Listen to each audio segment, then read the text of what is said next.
The doctor's iron glowed red in the fire, and the dying man beside it did not scream. He spoke to the flame instead, like it was an old friend. 2 years earlier, on a bare mountain ridge, he had seen a vision of 6 burning wings. When it faded, he looked down and found the wounds of a crucified man bleeding from his own hands.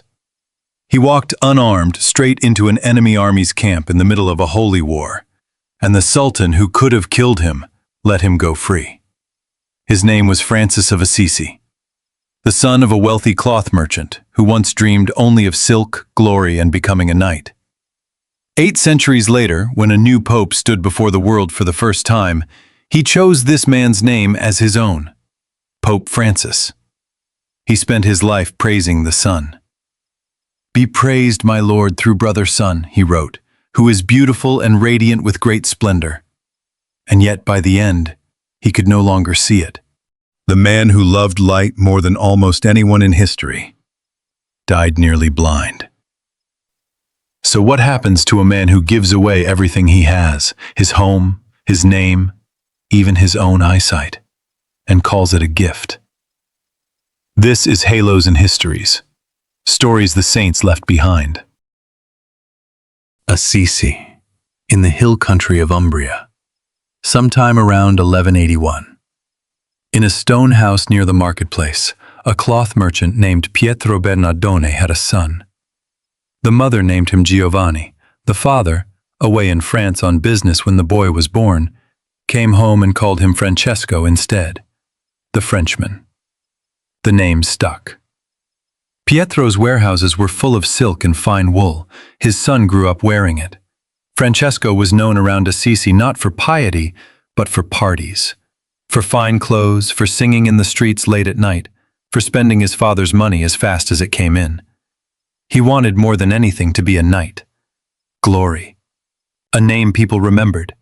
In 1202 he got his war. Assisi went to battle against the neighboring city of Perugia, and Francesco rode out with the others, dreaming of the kind of victory that gets sung about for generations. He did not get it. The Assisi forces were defeated. Francesco was captured, and for a year he sat in a Perugian prison, waiting for his father to pay his ransom. A fellow prisoner later remembered something strange about him.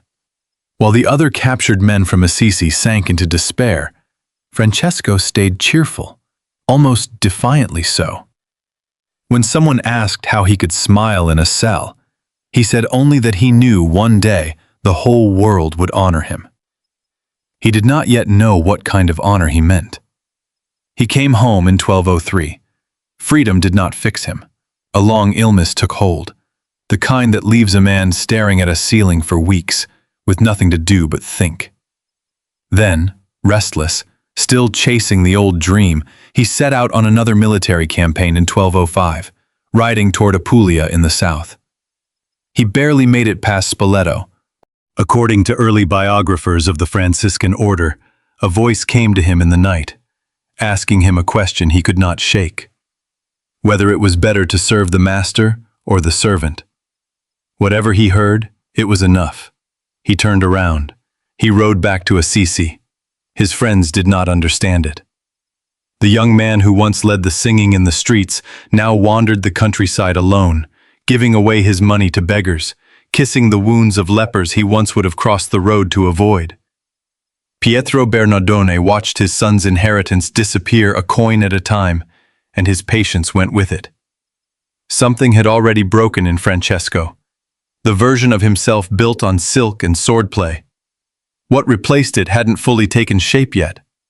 But soon, in a half-ruined chapel outside the city walls, he would hear something that would finish the job his father's money could not undo. Outside the walls of Assisi stood a small stone church called San Damiano. Half in ruins, the roof sagging, the plaster crumbling from its walls. Francesco went there to pray, alone, in front of an old painted crucifix. According to Thomas of Celano, the friar commissioned to write the first official life of the saint, something happened in that church that Francesco never fully explained to anyone. He said only that he heard a voice tell him, "Rebuild my church, which, as you see, is falling into ruin." He took it literally. He went home, loaded a horse with bolts of his father's finest cloth, rode to a nearby town and sold everything, cloth, horse, all of it, to pay for the repair of a crumbling building. Pietro Bernardone did not see a religious awakening. He saw a thief. His own son had stolen from him to give the money away. He dragged Francesco before the local magistrate, and when that failed to bring the boy to heel, he brought him before the Bishop of Assisi instead, demanding, in front of the whole town, that Francesco formally renounce any claim to his inheritance. Francesco agreed, but he did not stop there. In the public square in front of his father, the bishop, and a crowd of neighbors who had known him his entire life, he took off his clothes. All of them. Piece by piece, he laid the fine fabric at his father's feet, the same fabric that had made the Bernardone family rich. "Until now I have called you my father on earth," he is recorded as saying. "But now I can say without reservation, Our Father who art in heaven." The bishop, startled, wrapped his own cloak around the naked young man. Pietro Bernardone gathered up the clothes and the money and walked away. Father and son would remain estranged for the rest of Pietro's life. There was no glory in it, no crowd cheering a hero. Just a young man standing exposed in a square he had grown up in, having just severed himself, publicly, permanently, from the only life he had ever known. He wandered for a time after that, sleeping in caves, begging for stones to rebuild San Damiano brick by brick with his own hands, working as a servant in a leper colony he once would not go near. It was not a triumphant beginning. It looked, to most of Assisi, like the ruin of a promising young man. Years later, reflecting on humility, he would put it simply, "For what a person is before God, that he is and no more." It was a lesson he had already started living, alone, stripped of everything, long before he ever wrote it down. He had nothing now. No name in his father's ledgers, no place at his father's table. What he did have, before long, would be something he never expected: company. Word spread through Assisi about the merchant's son who now dressed like a beggar and rebuilt ruined chapels with his bare hands. Some laughed, some pitied him, and a few, to everyone's surprise, decided to join him. By 1208, Francesco had companions, not disciples exactly, not yet a religious order, just a handful of men willing to own nothing, sleep wherever they could, and beg for their bread. They called themselves the Friars Minor, the Lesser Brothers. It was, in its own way, a small rebellion. In a century when the church itself had grown wealthy and powerful, this was a group of men who chose to have less than the poorest peasant. They had no rule book, no permission, no official standing in the eyes of Rome. What they had was Francesco's example, and a handful of lines borrowed straight from the Gospel.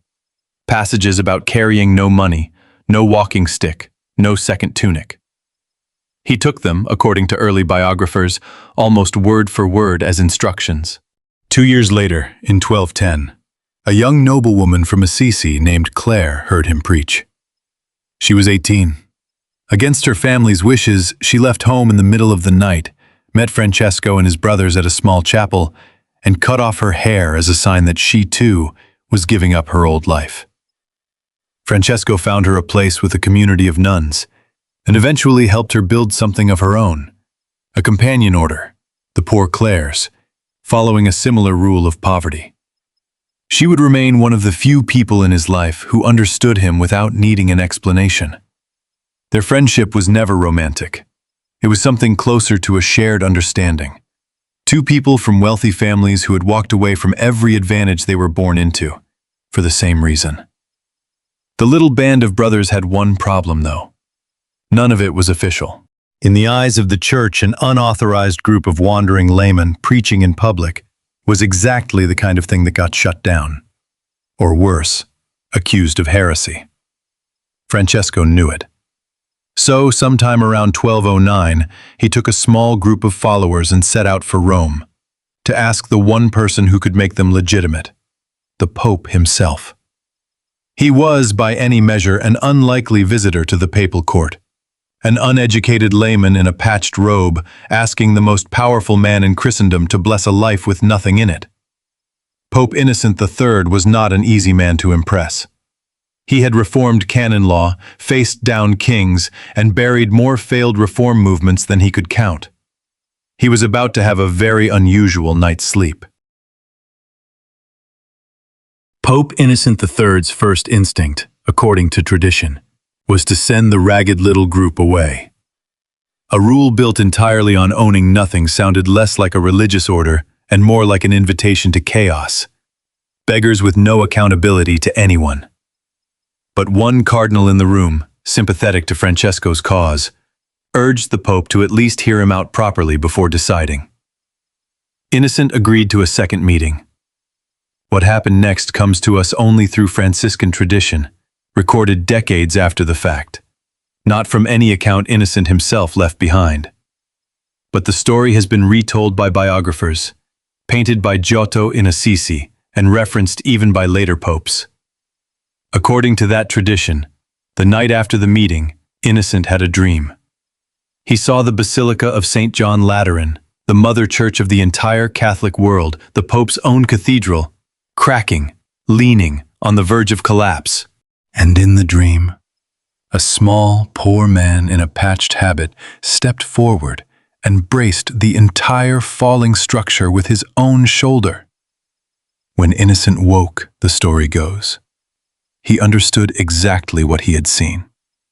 Centuries later, Pope Benedict XVI would recall the same tradition in a public address, noting that in the dream, it is not the Pope who was helping to prevent the Church from collapsing, but rather a small and insignificant brother, the very man Innocent had just turned away. Whether the dream happened exactly as later writers described it, no one can say for certain. What is verified is the outcome. Pope Innocent III gave Francesco and his companions verbal approval to live according to their rule. It was not the formal, written, sealed approval a religious order usually needed. That would come 13 years later, under a different pope. But it was enough. The brothers could go home to Assisi as something more than a band of wandering laymen. Francesco walked out of Rome with almost nothing in his hands and everything he needed. A tiny plot of land near Assisi called the Portiuncula, the Little Portion, became their home base. From there, the brothers began to spread outward across Italy, then beyond it. Within a decade, Francesco would no longer be leading a handful of friends. He would be responsible for thousands of men who had taken vows he had barely thought through, in a movement growing faster than he knew how to manage.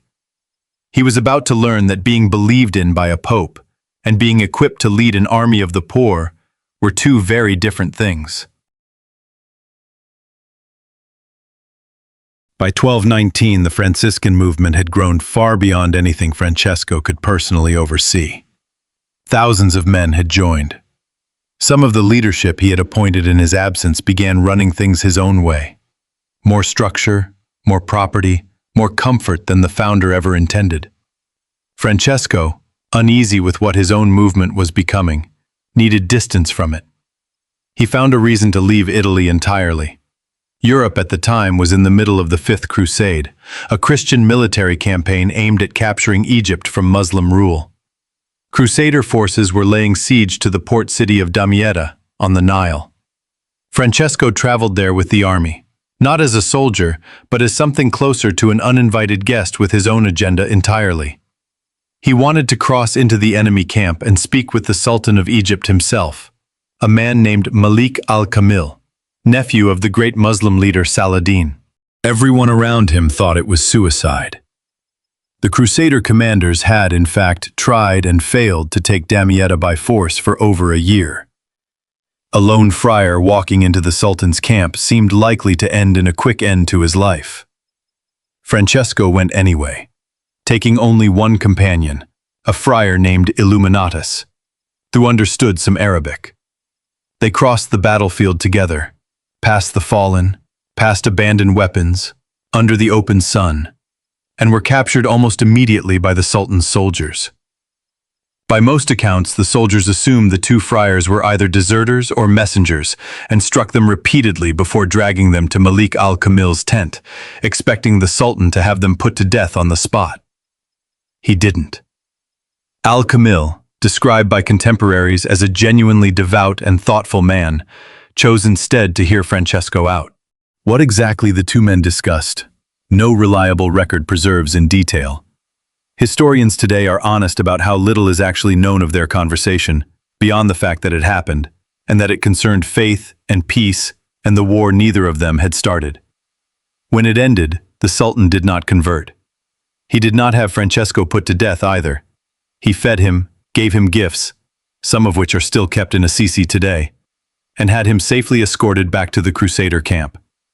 It was, by the standards of a holy war that had already claimed thousands of lives on both sides, an almost unthinkable outcome.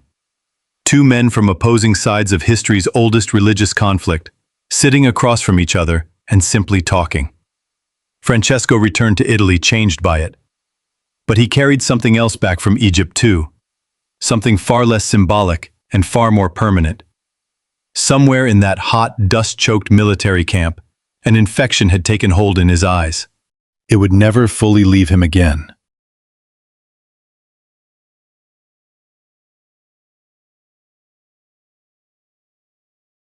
The infection Francesco brought back from Egypt did not announce itself all at once. For a while it was manageable, a burning behind the eyes, worse in bright sunlight, the kind of thing a busy man could ignore for months at a time. He had, in any case, plenty to ignore it with. The order he had built from nothing was no longer small. Thousands of friars now wore the same brown habit he did, scattered across Italy, France, Germany, even as far as the Muslim world he had just returned from. And with growth came exactly the kind of structure Francesco had never wanted. Friars appointed to manage property, houses built with real walls instead of borrowed shelter, a bureaucracy forming around a man whose entire spiritual life was built on owning nothing. He watched it happen, and by most early accounts, it troubled him more than his failing eyesight did. Some of the brothers he had appointed to leadership believed the order needed exactly this kind of structure to survive and grow. Francesco was not so sure poverty could survive prosperity. It was a disagreement he never fully resolved, one that would keep dividing his followers long after he was gone. Rather than fight the men he had placed in charge, Francesco did something that surprised almost everyone who knew him. Around 1220, he stepped back. He resigned his position as the order's official leader, handing day-to-day authority to others, and retreated to a smaller, quieter role, closer to prayer, further from administration. He still wrote to the order, he still visited, but the man who founded the Franciscans no longer ran them. It was, in its own way, another stripping bare, quieter than the scene in the Assisi Square years earlier, with no crowd watching this time, but the same instinct underneath it. Give it up. Let it go. Trust that something bigger than his own control was at work. His eyes kept getting worse through these years. By 1223, when the order's official rule finally received full written approval from Pope Honorius III, the formal seal Francesco's movement had needed for over a decade, he could barely make out the faces of the men celebrating around him. That same winter at a hillside town called Greccio, he arranged something that had never quite been done before. A living nativity scene, with real animals and real straw, so that ordinary people who couldn't read Latin scripture could see, with their own eyes, the poverty of the birth he preached about. It became one of the most enduring images associated with him. A man losing his own sight, determined that everyone around him could still see clearly. By the following year, his body was failing in more ways than one. He needed rest, silence, distance from the growing order he'd once led. He found a mountain for it, a rugged, isolated ridge called La Verna, given to him years earlier by a nobleman impressed by one of his sermons. He went there in August of 1224, with a small handful of brothers, intending to fast and pray for 40 days. He did not know yet that he would come down from that mountain changed in a way no one in Christian history had ever been changed before. Laverna rises out of the Tuscan hills like a rock someone forgot to finish carving. Steep, wooded, cut through with narrow ravines that the local Franciscans still call by the names Francesco reportedly gave them centuries ago. In August of 1224, he arrived there with a handful of companions, among them a friar named Leo, his confessor, his closest companion, and the man who would soon become the only witness history preserves to what happened next. The brothers set up separate huts of branches, scattered across the mountainside, so each could keep his own vigil in something close to solitude.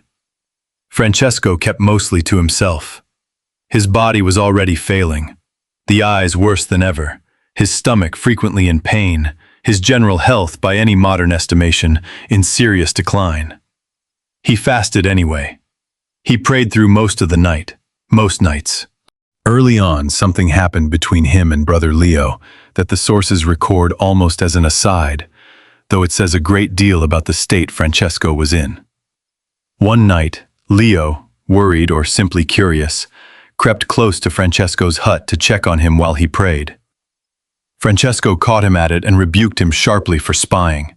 It was a small, human moment of irritation between two exhausted, isolated men, and Leo carried the sting of it for some time afterward. It is worth remembering, before what came next.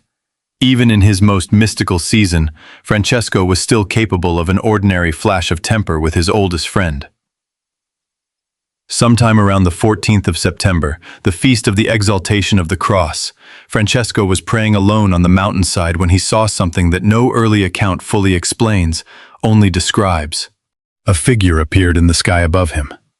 6 wings, blazing like fire, shaped, in the accounts of those closest to him, like a seraph, one of the highest orders of angel described in Scripture, and at its center, the image of a man on the cross. Francesco later tried, in his own words, to describe what the vision gave him. 2 lights were opened for me in what you saw and heard, he said. One, a knowledge of the Creator, and the other, a knowledge of myself. It was as close as he ever came to explaining it directly. He never spoke of the vision often, and some of his closest biographers have noted, with a kind of respectful puzzlement, that Francesco himself barely mentioned it again in the 2 years he had left to live. But when the vision faded, something remained that could not be hidden or explained away. On his hands and feet, marks appeared, wounds resembling those made by nails. On his side, a mark resembling a wound from a spear, the 5 wounds of the cross, appearing on the body of a living man. Brother Leo was there. Whatever tension still lingered from the spying incident, it was Leo who examined the wounds afterward. Leo who helped care for a man now bleeding from marks with no visible cause, and Leo who, years later, left behind a plain, unadorned written account of what he had seen. An account historians still consider more reliable than almost anything else written about Francesco's life, precisely because of how little it tries to embellish. Francesco spent the rest of his life trying to hide what had happened to him. He kept his hands covered when he could. He avoided showing his feet. It was not the reaction of a man seeking attention. If anything, it was the opposite. He would not be able to hide it forever. When he ended his life 2 years later, the truth came out almost immediately. Not through his own words, but through a letter. The day after Francesco's death, Brother Elias, the order's leader at the time, sent word to every Franciscan house in Europe. I announce to you a great joy and a new miracle, the letter read. Our brother and our father was seen to resemble the crucified Lord, bearing in his body the 5 wounds which are the marks of Christ. No one in Christian memory had ever been recorded bearing those wounds before. Francesco had spent 2 years trying to keep it secret. In death, it became the thing the whole world would remember him for. Francesco came down from Laverna a different man than the one who had climbed it. The wounds did not heal. They did not fade with time, the way a bruise might. They bled quietly for the rest of his life. And he wore gloves and covered sandals whenever he could. Not to display them, but to keep them from anyone's notice. His eyes, meanwhile, had nearly given out entirely. By the spring of 1225, he could barely make out shapes in front of him, let alone read. The brothers around him, worried, brought him to San Damiano, the same half-ruined chapel where his entire calling had begun almost 20 years earlier, now home to the community of women Claire had founded. It was Claire and her sisters who took him in, built him a small screened cell beside the convent, and cared for him through the worst of it. He was, by this point, in near constant pain. The stigmata unhealed, his eyes failing, his stomach frequently in distress from years of harsh fasting his body could no longer absorb. And yet it was here, blind and suffering, surrounded by women who had given up everything just as he had, that Francesco composed what would become his most enduring piece of writing. He called it the Canticle of the Creatures. Unable to see the sun any longer, he dictated verses praising it anyway. Be praised, my Lord, through brother sun who brings the day, and you give light through him, and he is beautiful and radiant with great splendor. He went on praising the moon, the wind, water, and, perhaps most strikingly, given what still lay ahead of him, fire. Be praised, my Lord, through brother fire, he dictated, through whom you brighten the night. He is beautiful and cheerful and powerful and strong. It is worth sitting with that line for a moment. This was a man who, throughout his life, had shown an almost tender regard for flame. Friars later remembered him insisting that a burning log never be doused or kicked apart, but allowed to die out on its own, out of what he called reverence for what fire was. He called it a brother, the same word he used for the sun, the wind, even for death itself. He did not yet know that his own devotion to fire was about to be tested in the most literal way possible. His eyes were beyond the point where prayer or rest could help them. Word reached Cardinal Ugolino, the order's protector and one of Francesco's closest friends in the church hierarchy, and the cardinal insisted, gently but firmly, that Francesco travel to Rieti, to see a physician, one of the few men in Italy with any real medical training for conditions like his. Francesco resisted for a while. He had, by most accounts, made a kind of peace with his blindness, the way he had made peace with everything else. But the brothers who loved him pushed, and eventually he agreed to go.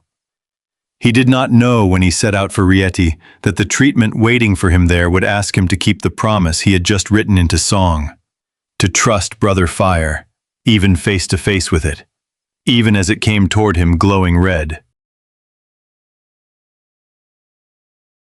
Francesco arrived in the Rieti Valley in the summer of 1225, escorted by his brothers, still nearly blind, his stomach weak, the unhealed wounds from Laverna hidden beneath his sleeves.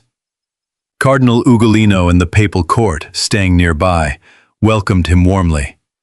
But warmth was not going to fix his eyes.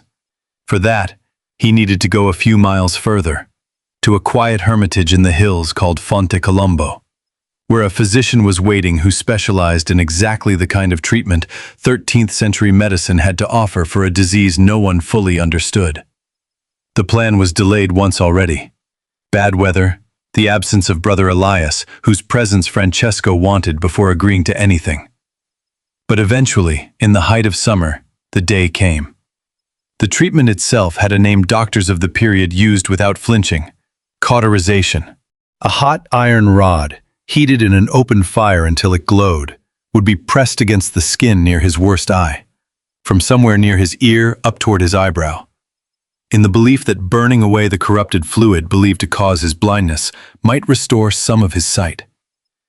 A fire was built up in the small stone treatment room until it grew into a real blaze, hot enough to heat the iron to a dull, glowing red. Several of his brothers stayed close, as much for their own comfort as his. Francesco sat down, determined, by every account, to face it calmly. And then, watching the flames rise and hearing them crack and consume the logs, something in him faltered. Fire had been, for as long as he could remember, something close to a companion. Warmth on cold nights in the woods, protection from wild animals, The same fire he had just finished praising in song as beautiful and cheerful and powerful and strong. Now it was about to be turned, deliberately, into an instrument against his own body. For a moment, watching it grow, he was afraid. It is a small detail, and an easy one to miss in a story so full of visions and wounds and popes and sultans. But it may be the most human moment in his entire life. A man renowned across Italy for fearing nothing, not poverty, not ridicule, not an armed sultan's camp in the middle of a war, sat in a small stone room and felt afraid of a fire. He did not run from it. He did not ask the brothers to hold him down either. Instead, according to an early account preserved by his own companions, he did what he had always done with fire. He spoke to it, directly, as if it could hear him. "I pray our Creator who made you," he said, "to temper your heat now, so that I may bear it." Then he let the physician begin. What happened next, the same early sources record simply and without embellishment. The iron was pressed to his temple, and Francesco did not cry out. His brothers watching were the ones who reacted. Several of them fled the room, unable to bear the sight of it, according to the account. Francesco, by contrast, appeared undisturbed. When the physician finished and the brothers returned, shaken, Francesco reportedly asked them, with something close to gentle amusement, why they had run. He had not even felt any real pain. The treatment did not restore his sight. Whatever the physicians of Fonte Colombo believed cauterization might accomplish, it accomplished nothing for Francesco's eyes. He would remain nearly blind for the rest of his life, which by now had less than a year left to run. But something else had happened in that room, separate from the failed medicine. A man who had spent his whole life trusting that the created world, sun, wind, water, even fire, was fundamentally good, fundamentally a brother rather than an enemy, had been tested on exactly that belief at the moment it cost him the most to hold on to it. And in the space of a few seconds of fear, he had chosen out loud to keep trusting it anyway. He left Fonte Colombo no closer to seeing the world again, but he left it, by every account that survives, at peace with a fire that had just been used to burn him.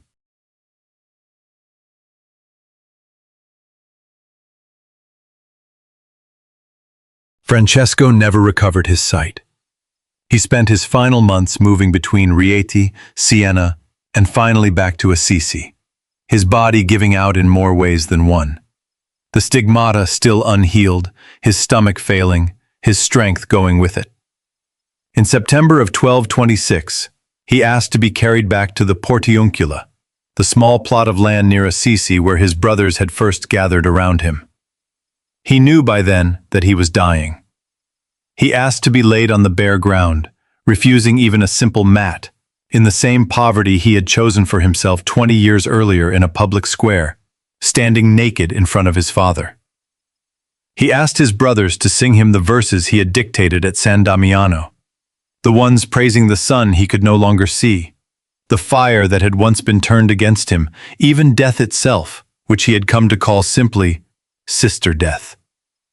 He ended his life on the evening of October 3rd, 1226. He was 44 years old. The next morning, Brother Elias sent his letter to every Franciscan house in Europe, revealing at last what Francesco had spent 2 years trying to hide: the wounds on his hands, his feet, his side. The secret he had kept out of humility became, almost overnight, the reason the whole world remembered him. Less than 2 years later, on July 16, 1228, Pope Gregory IX, the same Cardinal Ugolino who had once urged a nearly blind man to see a physician in Rieti, canonized his old friend a saint. It remains one of the fastest canonizations in the history of the Church.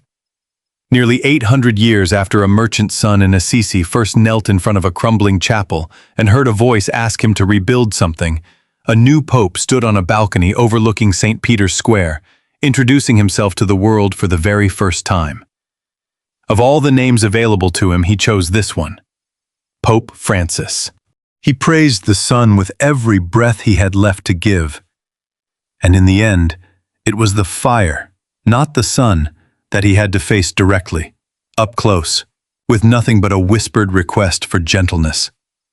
He asked it to be kind to him, and by every account that survives, in that one small room, it was. Have you ever had to keep trusting something, a person, a promise, even your own faith, right at the exact moment it seemed most likely to hurt you?